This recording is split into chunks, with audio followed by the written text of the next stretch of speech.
Hello, ako nga pala si Gab. Aspiring animator ako. Gusto kong i-share yung buhay ko eh. Naisip ko na parang saya pala mag-storytelling. Hilig ko rin kasi ang magkwento. Professional yapper kumbaga. Yapper! Joke lang syempre. So ayun, naisip ko to nung gabi. What if mag-animate ako? Sabi ko yun sa sarili ko. Mukhang magandang ideya yan. Tas ito na, dito na pumasok yung mga ideyang magandang gawing i-animation. Di ko mapigilan yung sarili ko na mag-imagine. Yung tuwa ko kapag sinishare ko sa inyo yung mga ideas, core memories, or simpleng memories lang ng buhay ko. Isa-isa kong naisip yung mga magandang content. Hanggang sa naka-13 topics na ako na magandang ikwento. Nandiyan ko na napagdesisyonan na matulog na kasi gabi na. At baka isipin pa ng katabi kong kuya na may kachat ako.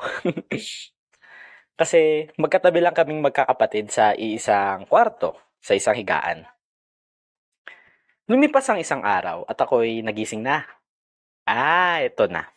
Ito na yung pagkakataon na binalot na ako ng mga insecurities at realization ng utak ko. Di naman ako marunong mag-drawing. Paano magsisimula? Sikat pa ba yung animation ngayon?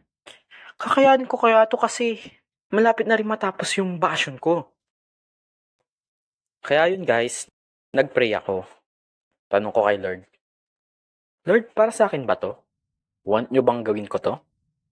After nun, bigla na lang pumasok sa isip ko na wala namang mawawala if itatry ko eh. Di ako marunong mag-drawing pero matututunan ko din naman. Try ko na lang.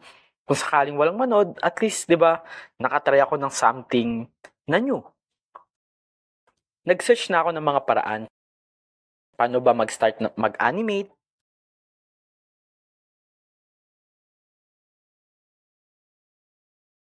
Paano mag-drawing? Kahit yung mga simple steps lang para mag-drawing. At iba pang bagay na related dito. Naisip ko kasi na gusto ko ng something new. Gusto ko ng something na magpapa-improve ng skills ko. O makaka-learn ako ng mga new skills. So, ayun na nga. Sa pagkakataon na to, hiniram ko na yung tablet ni Kuya. At magsastart na ako mag-animate. Kaya, ayun. Samahan niyo ako sa mga istorya ng buhay ko. To God be the glory.